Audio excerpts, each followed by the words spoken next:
On pourrait dire de manière générale ou de manière extrême, peu importe le résultat, tu es déjà content parce que tu le fais. Oh my god.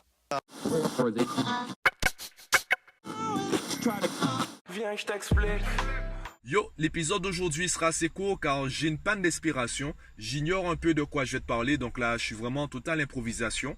Et ben justement, j'en discutais avec mon ami Marvin, que tu connais si tu me suis sur Instagram. Il me disait, ben Mathieu, si tu sais pas de quoi parler, eh bien parle de ton manque d'inspiration. Et le fait de réfléchir à cela, le fait de me demander qu'est-ce que je pourrais dire sur mon manque d'inspiration, ça m'a inspiré. Ça m'a fait penser donc au-delà de l'inspiration, surtout au déclic. On dit souvent, oui, bon, l'enfant pour l'instant il comprend pas et le jour où il aura le déclic, il comprendra et il fera. Et je trouve cette approche intéressante. J'aimerais l'optimiser avec une autre approche. Ben là, c'est le rappeur Youssoupha qui m'a inspiré dans l'une de ses chansons où il disait « Être patient, c'est agir en attendant ». Je trouve cette phrase assez intéressante car concernant le déclic, notre rôle en tant que parent ou en tant que professeur, en tant que formateur, etc., c'est d'aider l'élève, d'aider l'enfant à progresser, non pas dans une voie spécifiquement, mais de manière générale, pour que le jour où il sait dans quelle voie il veut s'insérer, qu'il soit prêt à y aller à fond, qu'il ait le bagage, je dirais, cérébral, le bagage de connaissances et de compétences suffisant pour pouvoir prendre du plaisir et être performant dans la voie dans laquelle il s'inscrit. On prend l'exemple des études.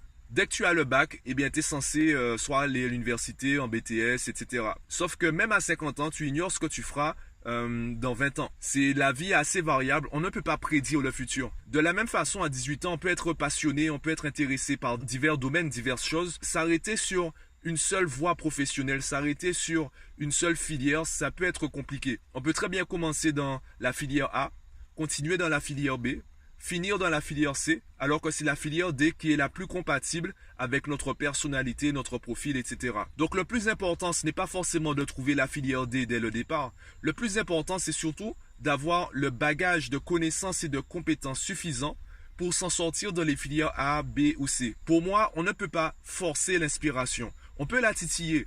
On peut l'aider peut-être à arriver plus vite. Pour moi, les choses arrivent au bon moment. Je prends mon exemple aujourd'hui. J'ai passé la journée à me demander de quoi je pourrais parler. J'ai passé la journée à me dire, bon Mathieu, réveille-toi, faut que tu fasses ta vidéo. Tu as décidé de faire un truc tous les jours, de publier tous les jours, donc continue, trouve ton truc, trouve une idée, parle de n'importe quoi. Et finalement, c'est en début de soirée que là, j'ai eu mon fameux déclic. Je me suis dit, mon déclic, c'est de parler de l'absence de déclic. Mon inspiration, c'est de parler de ma panne d'inspiration. Et là, tu vois que j'ai été aidé par mon ami Marvin, qui m'a inspiré pour le coup. Est-ce que j'aurais pu trouver ça seul? Peut-être. Je ne sais pas. On pourrait débattre pendant des vies et des vies sur cela, on n'aurait jamais la question. Le plus important, c'est que au moment où j'ai eu le déclic, au moment où j'ai eu l'inspiration, vu que je suis déjà habitué à faire une vidéo, un podcast tous les jours, te trouver les mots, puisque là, je te le rappelle, je suis en totale improvisation, trouver les mots pour développer l'idée, ça devient un peu plus facile pour moi. Je peux te parler, là on a déjà dépassé les 3 minutes, eh bien je peux te parler pendant environ 3-5 minutes sur un sujet en totale improvisation. Pourquoi? Puisque j'ai déjà des idées qui s'enclenchent, etc.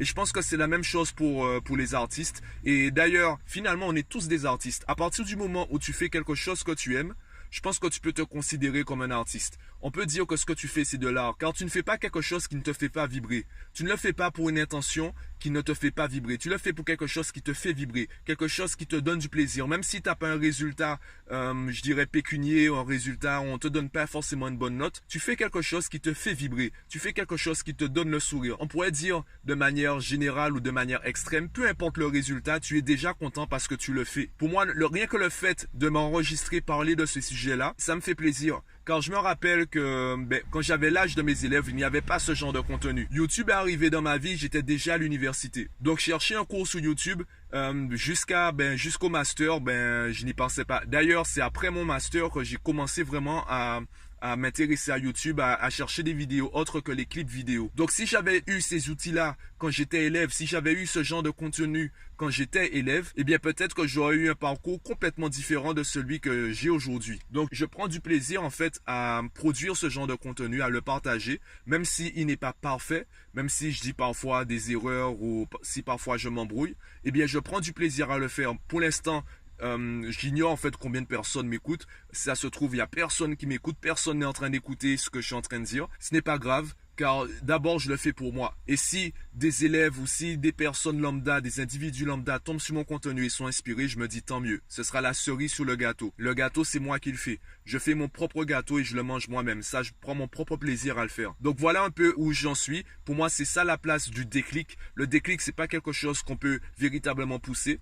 Simplement, notre rôle en tant qu'environnement auprès d'un enfant, eh bien, c'est d'aider l'enfant à être prêt pour que le jour où il ait le déclic, il sache déjà quoi faire, ou il puisse déjà se lancer. Pour moi, c'est ça, en fait, notre travail. Notre travail, c'est pas forcément d'être inspiré. Notre travail, c'est d'être prêt au moment où l'inspiration va venir. Si tu es prêt à ce moment-là, tu sauras quoi faire et tu vas le faire à fond. Dis-moi ce que tu en penses en commentaire. Donne-moi ton avis. Dis-moi ce que tu en penses concernant l'inspiration, le déclic ou même les artistes. Dis-moi tout cela en commentaire. Abonne-toi à la chaîne et moi, je te dis à bientôt.